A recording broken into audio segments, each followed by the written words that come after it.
Hey guys, this is Ekron Writer here. Welcome you back to another episode of Sleepy Hollow, the missing episodes.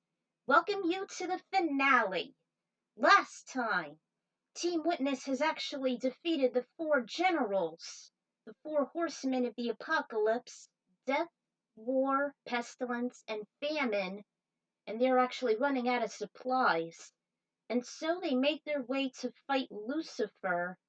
And despite their anxieties, they know they have to do this, otherwise the horsemen will be resurrected, including Henry, who has been lifted, who has his spirit lifted by the Holy Cross. And so they don't have a choice. If they're going to restore the world, they're going to have to defeat Lucifer as much as they can.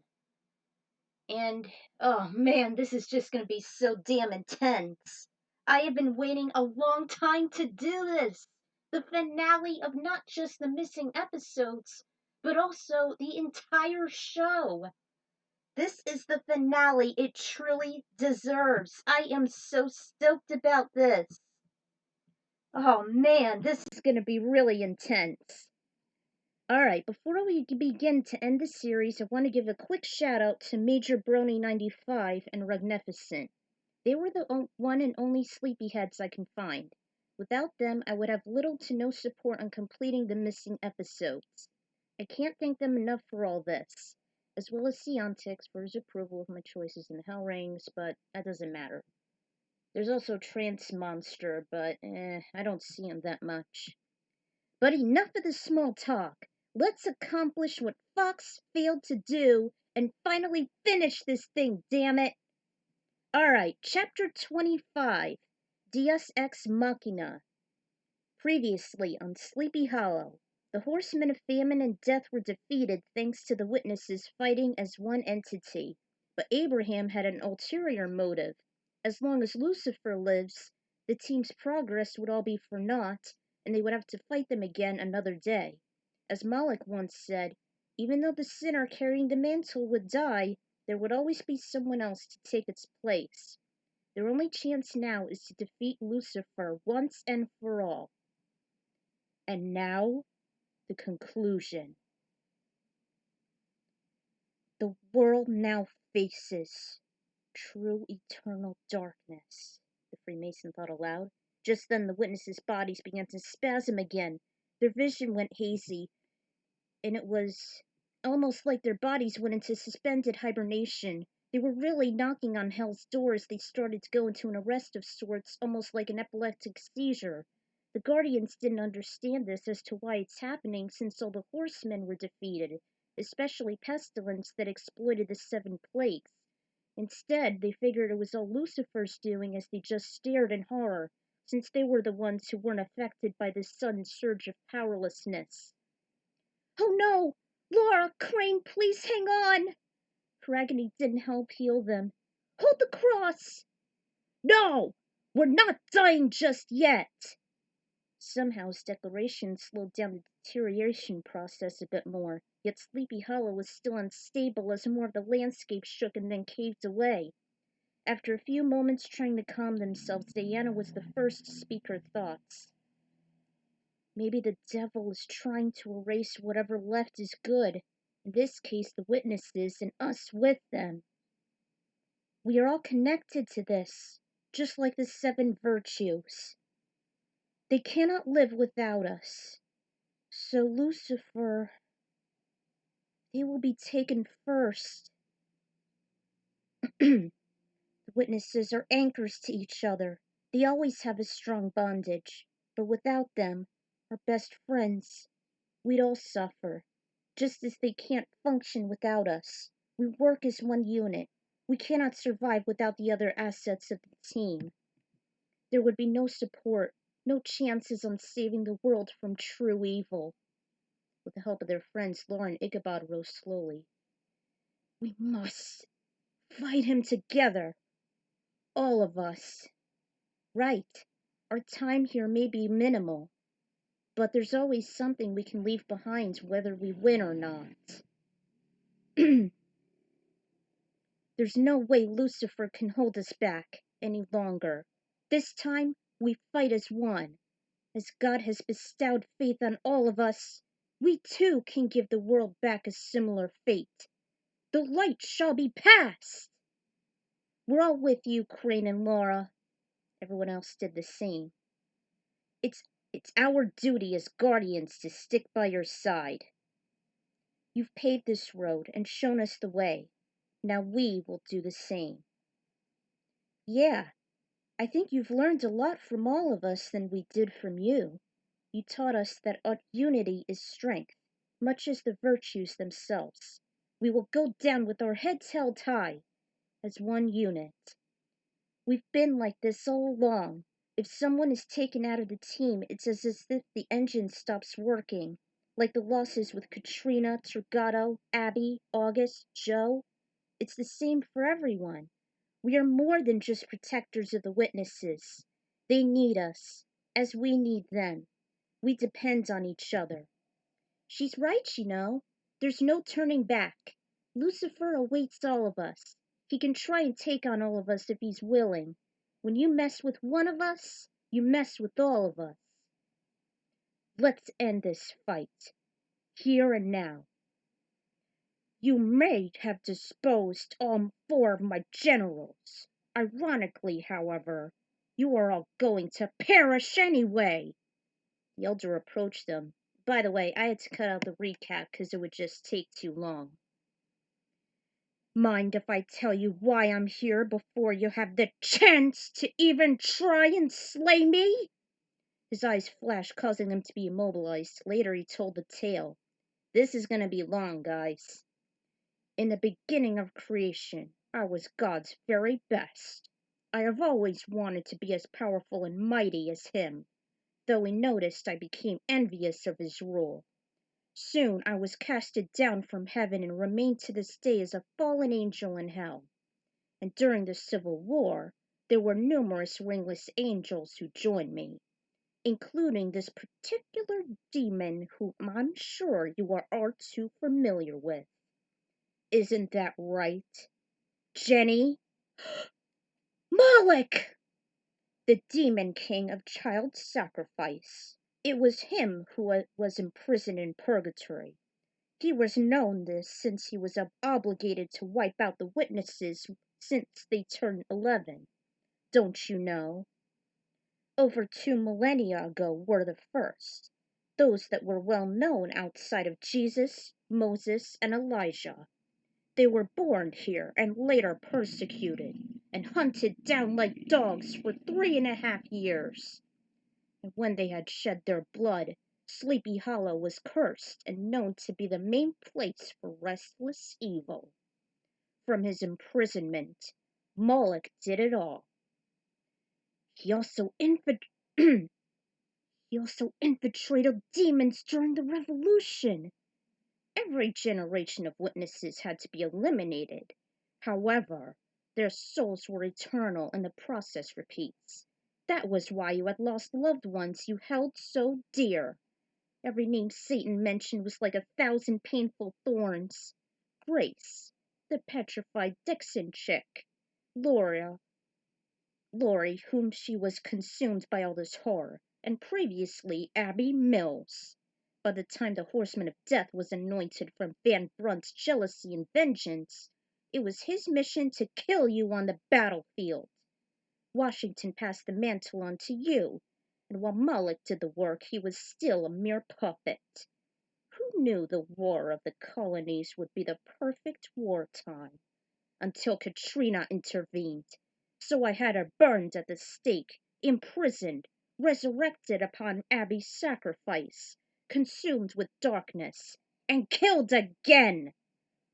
With Moloch slewed by Methuselah, I needed a contingency plan, hence my associate war plaguing Frank and Katrina, which I left out, by the way. Like in the finale of Sleepy Hollow, the season 1 finale, Moloch rose him as Henry. And that's what Abby and Jenny saw. So it's part of that too. But it was just enough until Pandora and the Hidden One came along for the show. I guess it was an ancient history book I dusted off. No, you monster! You've killed my sister!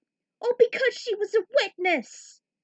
On the contrary, she chose to die.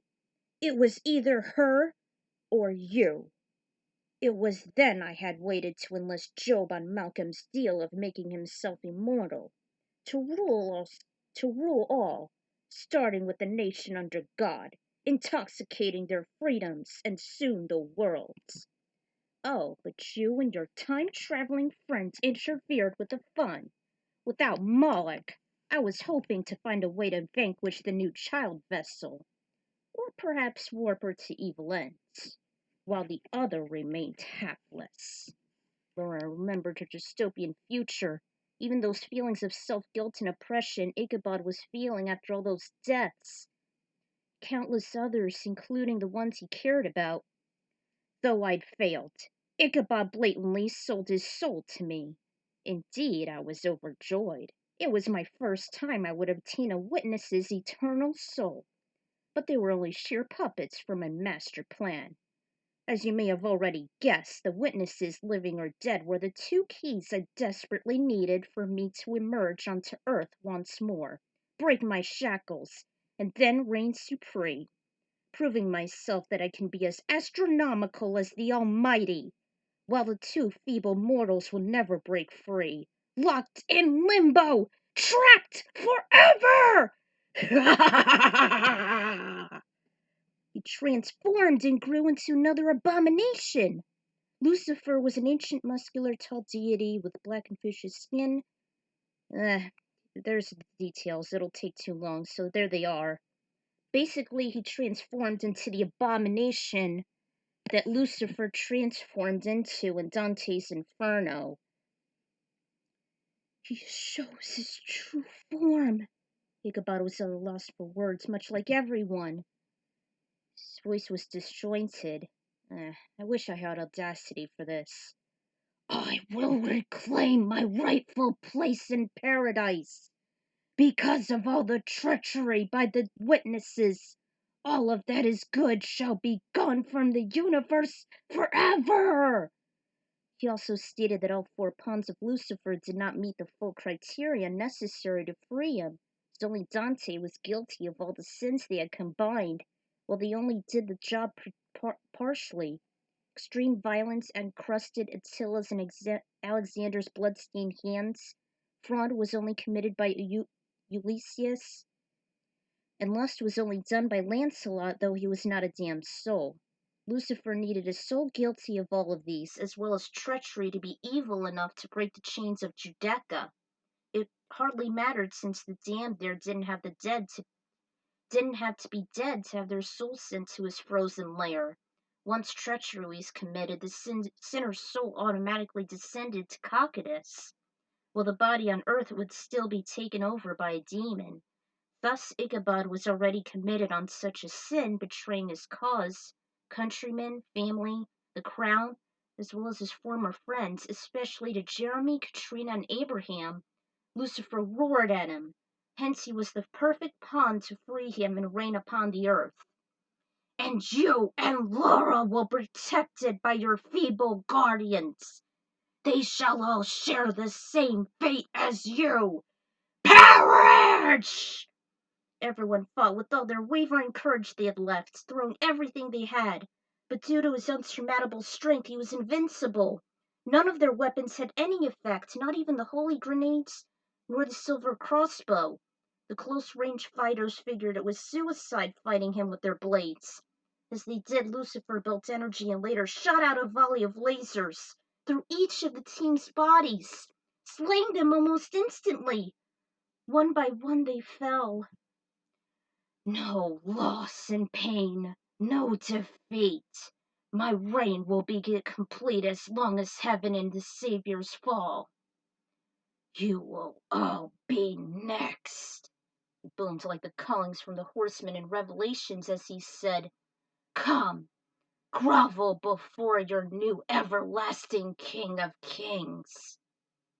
Meanwhile, above Earth, the 7 rainbow crystals began to shine within the stone pit at the center of the diner.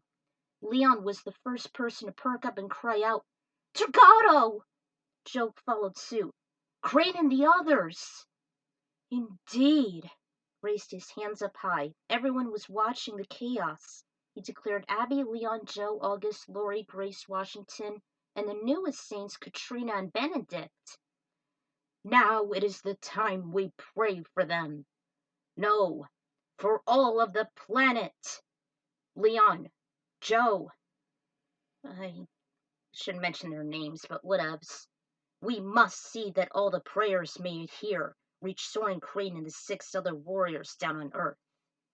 They all nodded determined faces. They all looked over the clusters of the sacred gems as they closed their eyes, bowed their heads, held their hands together, praying as hard as they could to let them shine again, and make their heroes fight one more time. Ichabod, my love, this is your chance. Stay strong and courageous. Stay pure and true. Do not let the devil taint your spirits. You must do it, Captain Crane. Never give up, and let your victory as well as your compatriots create history. For the sake of the world as well as the Great Spirit, rise up. Never surrender. Our prayers are with all of you, especially to you, Jenny. Finish what your family and your ancestors have started.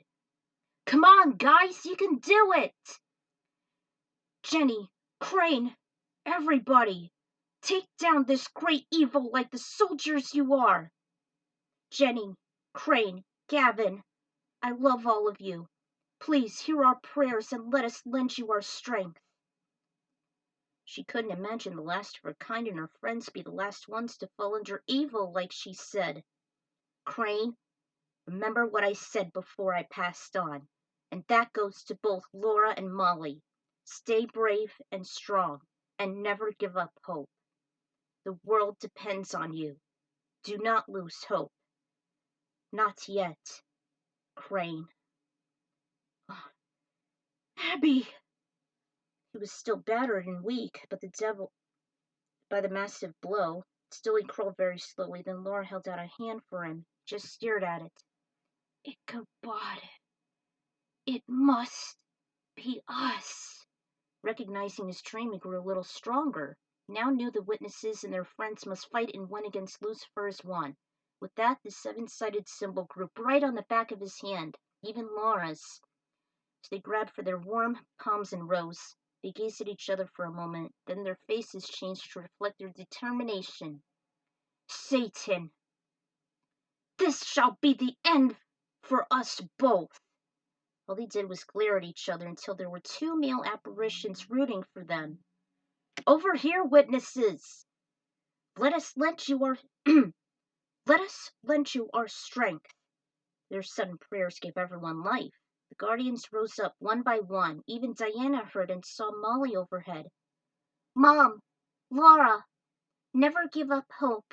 Help Mr. Crane. Fight for our people, witnesses, and for our cause. Their prayers gave the guardians vitality, restoring their energy. Just then, each of their virtues, but temperance and prudence, ignited. Do it, Jenny. We're counting on you.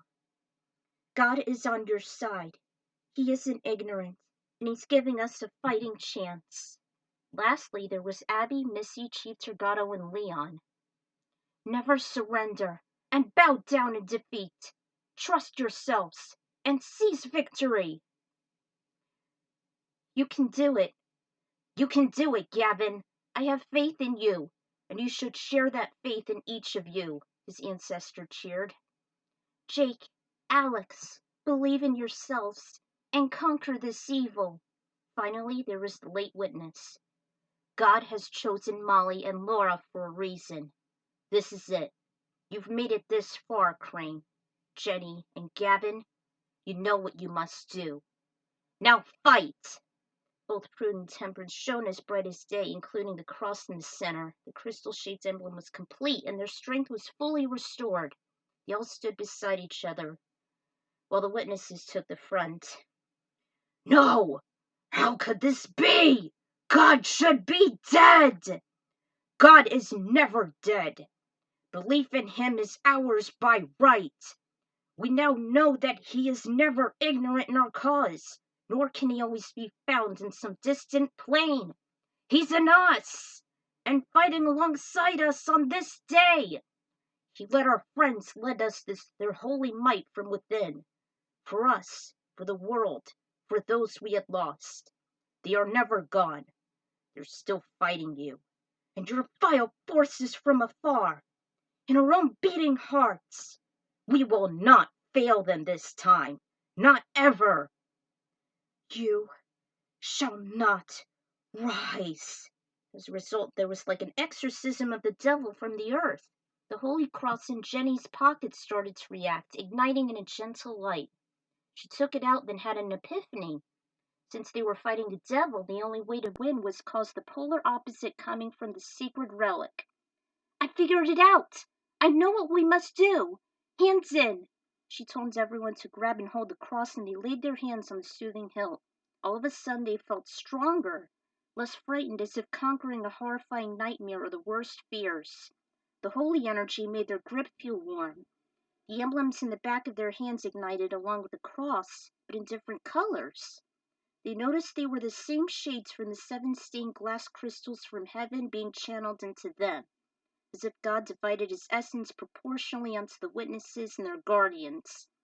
However, Lucifer was gathering his own energy, repeating the same devastating attack, albeit has increased in ferocity. Hands in, everyone! He commanded his troops. They did just that. In the fashion of the virtues, Faith stuck out a hand first, then Hope followed and put her hands on top of it. The other 5 did the same. Everyone combined their essences. The desperate attack required them to share their bondage with the witnesses. They were leading the conjuration. All their emblems lit in the colors of a rainbow. Jenny was red, Alex was orange, Jake was yellow, Ichabod glowed green, Diana blue, Gavin indigo, and finally Laura was purple. Wait for it. Wait for it. Lucifer was reeling back, then he unleashed his fury. Now! He gave the signal, and everyone hollered as they shot out all their energy in beams of radiant light. Lucifer was using all his dominion to push back God's will. With their combined efforts, by the support of their fallen friends and as much strain as the mortals' bodies could hold out, the unstoppable demon was eventually enveloped in them. They combined the 7 virtues and somehow forced him back into a lake of fire. As he clambered in the red fiery fluid, it sealed him back into hell's deepest, darkest depths, where he should remain for eternity, until he had the chance to reign on earth again. As he struggled, he screeched, I will never die! As long as evil exists in the souls of the living.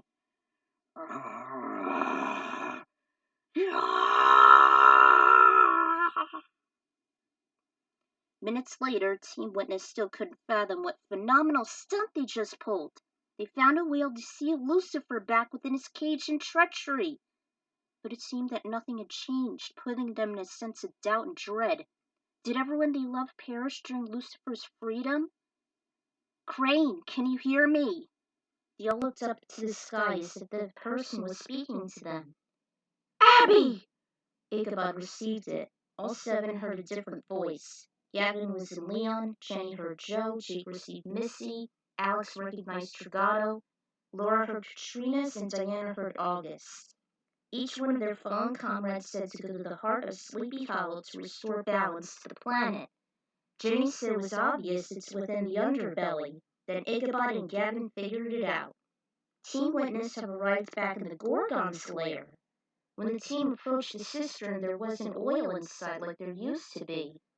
Instead, there was some sparkling water as translucent as the air, and it was lit in a bright turquoise. In the center was a large cross marking and the outline of the 7-sided symbol. They each knew what they had to do. They laid their hands over it in the same fashion as the virtues like they did before. At the rear there was Jenny, and going clockwise there was Alex, Jake, Ichabod, Diana, Gavin, and Laura, each letting their thumbs and pinkies touch each other. Now everyone close your eyes and concentrate. Never break formation. Concentrate hard. Everyone followed Ichabod's lead. while they prayed, wishing for the whole world to repair itself and also revive those they thought they had lost during the apocalypse.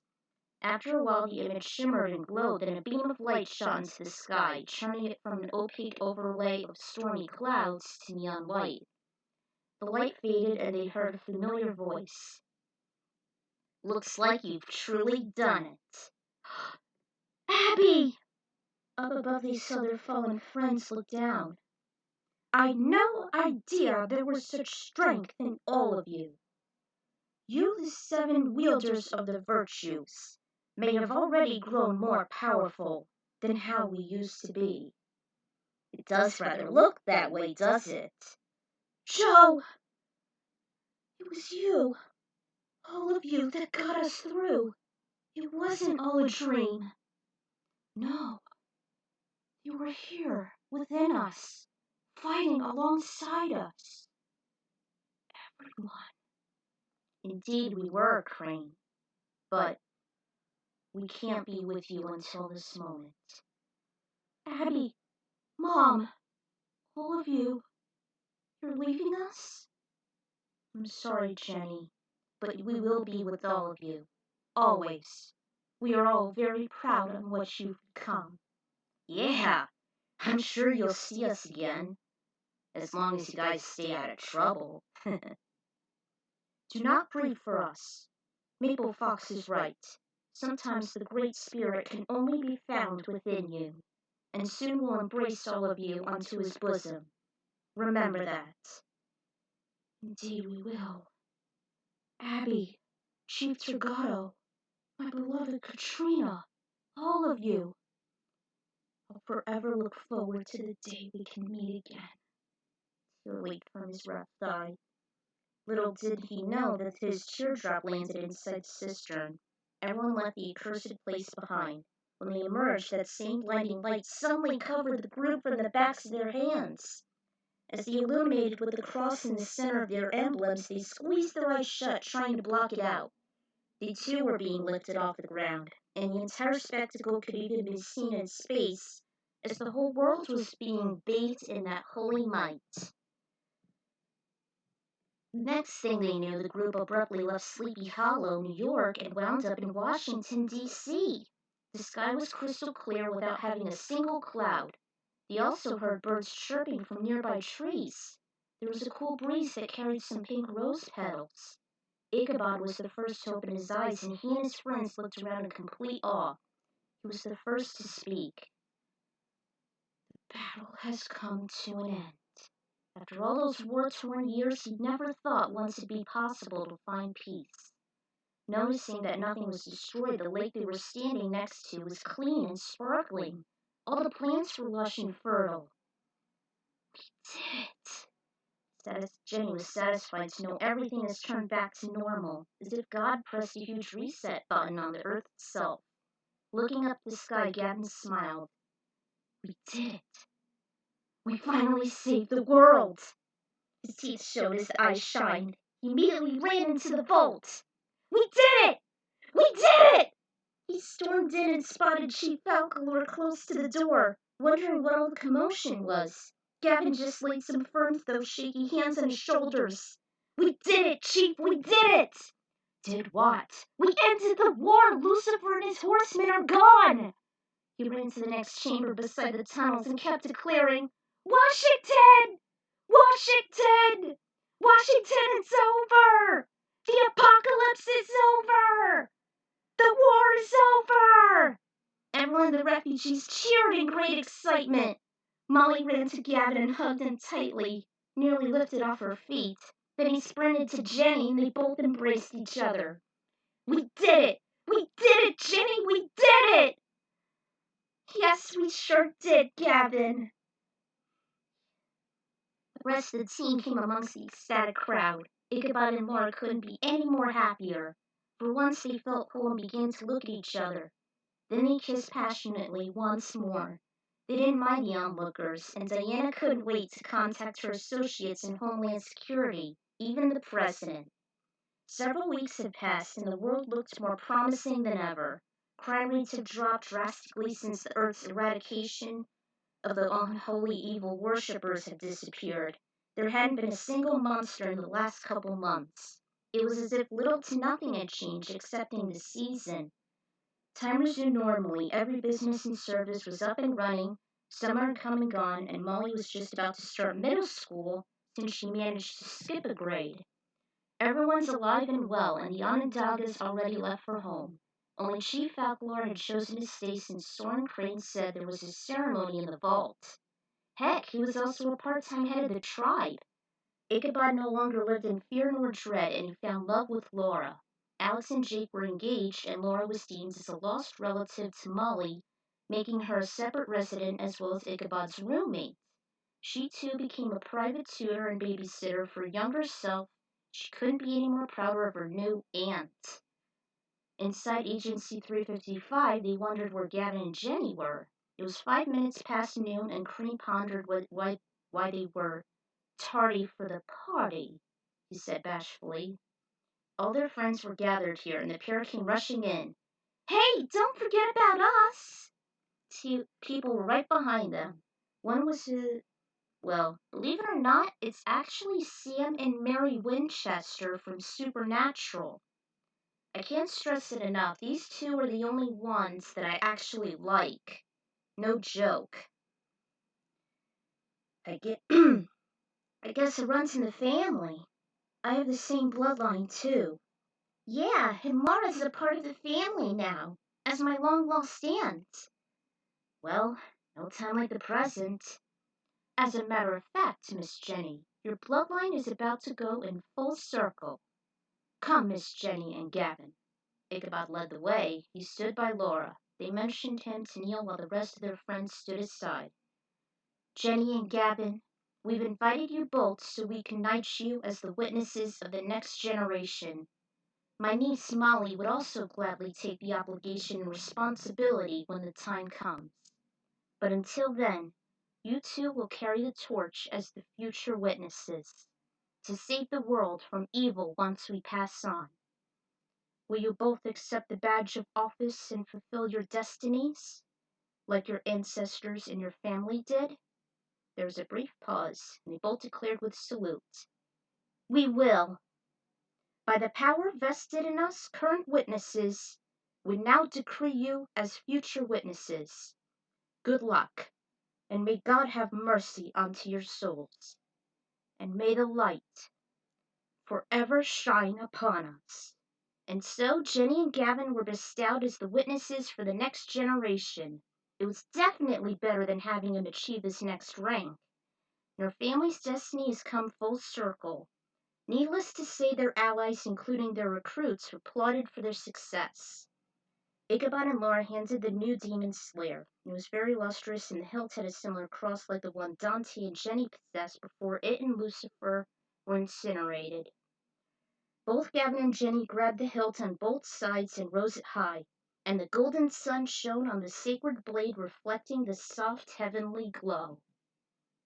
I think there are songs for that. I guess the finale did have a Deus Ex Machina moment, like the title. According to TV tropes, it's something that's unexpected and sudden, especially when things seem hopeless. Similar to a giant reset button that was featured, also while taking some of the character development and the plot away to make it more convenient, as well as a solution to an inevitable problem, being external to the story and characters, and a small or non-existent means until this moment. Plus, it also makes everything to fit and allow the main villain Lucifer have his awesomeness before then. And the last attack is inspired by Sonic Colors.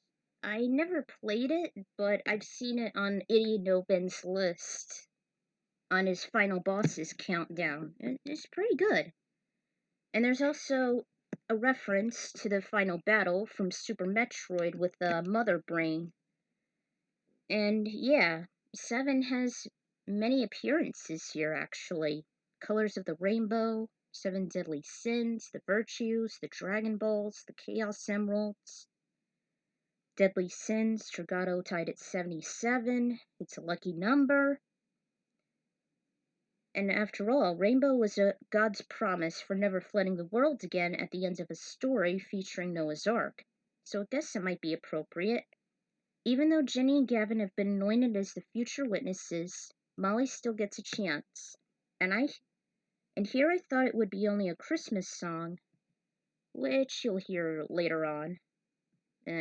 I'll do the alternate ending later. Just wait, guys. So, there's the guys from Supernatural. Yeah, I do despise it that much, because I only like 2 people. How pathetic. No different than Fox, which failed to finish the Sleepy Hollow series, which I did! I'm so proud on how it all turned out. Hope you guys enjoyed this as much as I did writing this whole thing. Hope the show will be saved like Lucifer with Netflix and get a final shot. Please, I implore all of you, make that happen, sleepyheads. Especially FX. So with that out of the way, it's not over yet. I'm planning on making an alternate ending, which you've already seen here. And this is the first time me doing it, so it'll be like a bittersweet ending. And feel free to make your own Season 5. I would really love to see what your ideas are. So until we meet again, Sleepy Hollow fans, may the series live on. Take care, everybody, and always keep the faith. Oh my god, yes I did it! I did it! I did it! I finished the episodes! I finished the Sleepy Hollow series and the missing episodes. It's all done! Yes! Ugh. This is one of my best projects, and not to mention the biggest. Oh, baby! Oh, man! This is like an epic moment, guys! Yes! I can rest easy now that it's all done. I'll do the alternate ending shortly. Until then, this is the Ecron writer signing out. And I leave you with this song I actually encountered when I was in high school during the holiday concert, because I was in choir then. So, this is the Ecron writer signing out, and always keep the faith, sleepyheads.